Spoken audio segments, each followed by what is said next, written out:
We're a mere 2 months away from playing one of the biggest games of the year, a franchise that a lot of gamers would consider one of the most important games in the Xbox stable. Yes, I'm talking about Gears of War 5, which releases on September 10th. Yet even with the game being so close, we can feel our chainsaws revving up and our controls being used endlessly as we play Horde mode. We still don't know much about the game in general. If you've paid attention to E3, you would easily know that the showing of Gears 5 at E3 was a very puzzling one. On the biggest stage of gaming, Microsoft decided to not show gameplay of Gears 5 or even talk about the campaign. This was met with a lot of backlash from the fans, especially since we've all waited to see what exactly this new Gears 5 does to one of our favorite franchises in gaming. Well, the master of Gears of War, Rod Ferguson, the studio head at the Coalition, had an interview recently where he talks about the game and their plans for the future, not to mention a little insight on the development of Gears 5 and Gears 4 and what they did to take risks between the two games. And I'm here to break down everything that was said about our beloved game, Gears. But before I do that, please hit that like button and that subscribe button. The support is greatly appreciated. But enough of that, let's dive into what was said by Rod Ferguson himself when he had a lengthy interview with Kotaku.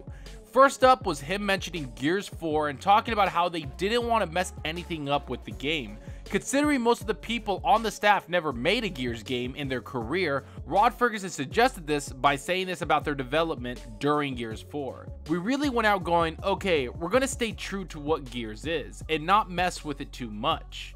We really didn't want people going, well, they don't know what they're doing. Which makes a lot of sense for a studio to do when they first get on a franchise that's loved by millions of people and is easily a billion-dollar franchise. Because you want to try to attract new gamers to the franchise, of course, but you never want to lose the fans that give you the game its base. You know, the day one buyers like myself and the millions of other gamers that love Gears. And it would seem that Rod Ferguson says as much when he heard the feedback from the fans about Gears 4. He goes on to say this about that. And what we got instead was like, there's not enough innovation here. We sort of took that feedback about, we trust you, please go push it. And so we really brought that to Gears 5. And while Gears 4 did have a bunch of new characters for us to play with, as in JD, Del, and Kate, the gameplay mechanics were very similar and almost identical to the Gears of War we all know and love. But I do understand the decision to make Gears of War 4 very similar because it was the first main Gears game that wasn't made by Epic Games, where again, Rod Ferguson worked. Gears 4 was very similar in the way you played, fought, sounded, not to mention it was very linear and a very on-rails type of experience, much like old Gears games that we all love and enjoy. But over the last year, Rod Ferguson has been very adamant about Gears 5 taking a lot more risks with the game overall. In Gears 5, we move over to Kate and she is thrust into the lead role of the game. Yet in this interview, Rod doesn't clarify that we will only play as Kate during the entire game, which is awesome to me because I love all the characters involved in the story, so I hope we get to see their perspective on certain story beats. Not to mention, this interview does say that this game supports 3-player co-op, which is up by 1 person when compared to the previous games, which they didn't say at E3 or mention during the conference. As a matter of fact, they didn't talk about the campaign at all during the whole E3 week. But Rod did have this to say about the campaign. We're really trying to find new ways to play with the formula, and not just being a hallway shooter. And we've already seen some of the changes with the new skiff vehicle you can take around the world and explore certain areas, which will give more choice to the players, as Rod Ferguson points out.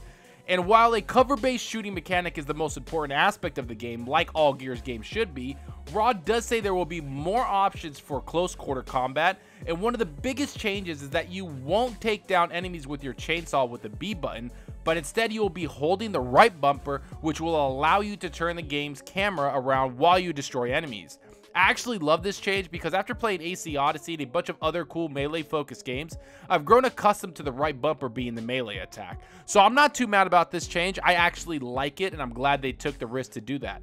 But that's not all he talks about. He also says that Gears 5 will have a much greater focus on targeting enemy weak points, so hitting headshots will cause more damage. He said the aiming indicator will display white for a body shot, red for a headshot, and gold when you have a perfect reload, which will supercharge your gun.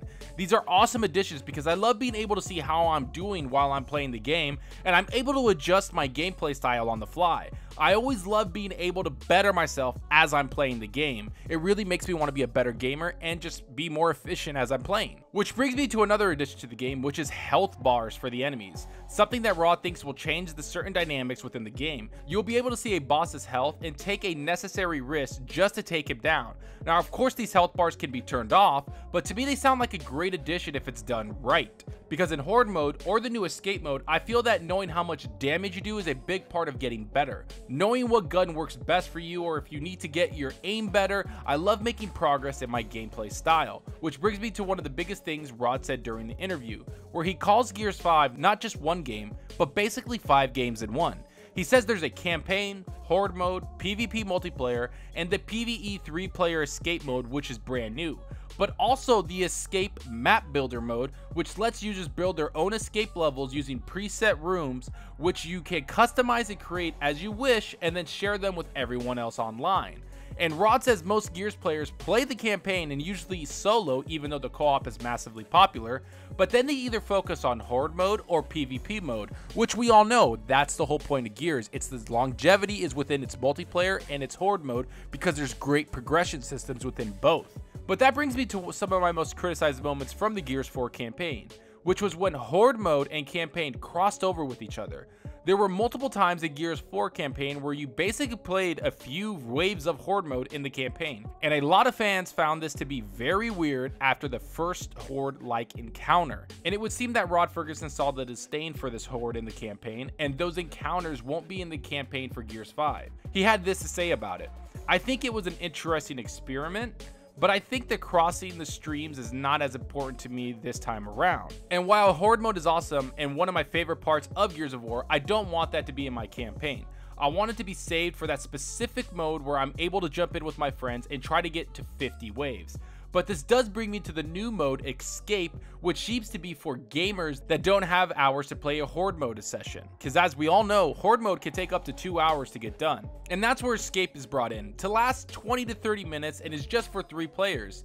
Escape will have health bars and also show damage numbers that come off the enemies as players light them up. The reason for this is because Escape will have its own leveling system for the characters, and you'll be able to equip a lot of collectible cards that give modifiers. They can increase your weapon damage or do other perks, and you want to see the difference in damage when you upgrade your character.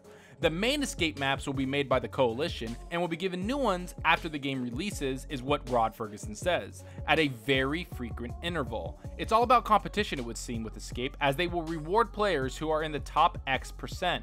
Rod Ferguson said this himself. They'll get cosmetic rewards for doing the fastest run and proving their mastery.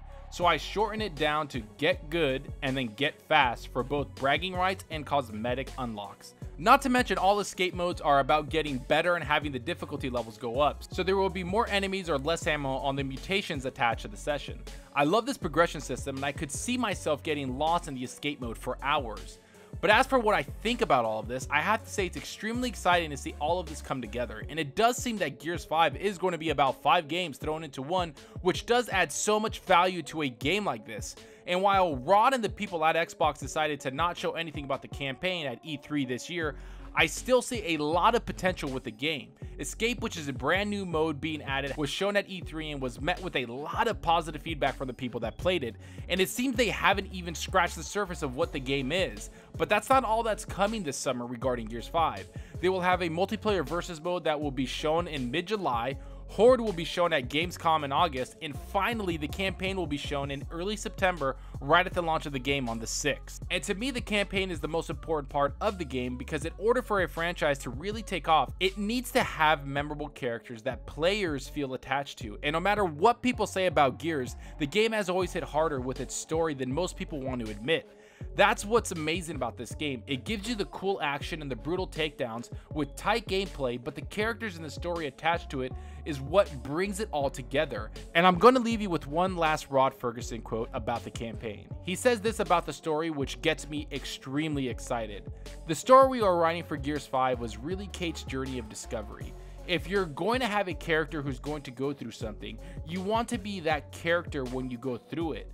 You don't want to watch it. I don't sit and watch Kate go through something traumatic. I want to have it happen to the players so they feel it. This quote has me very excited because it seems that this campaign is going to be one crazy time that changes the Gears franchise for a very long time.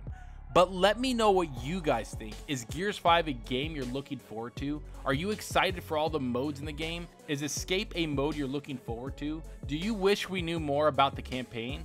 Which mode is your favorite? Are all these changes enough to actually bring new people and maybe attract some of the older people that have left the franchise come back to it?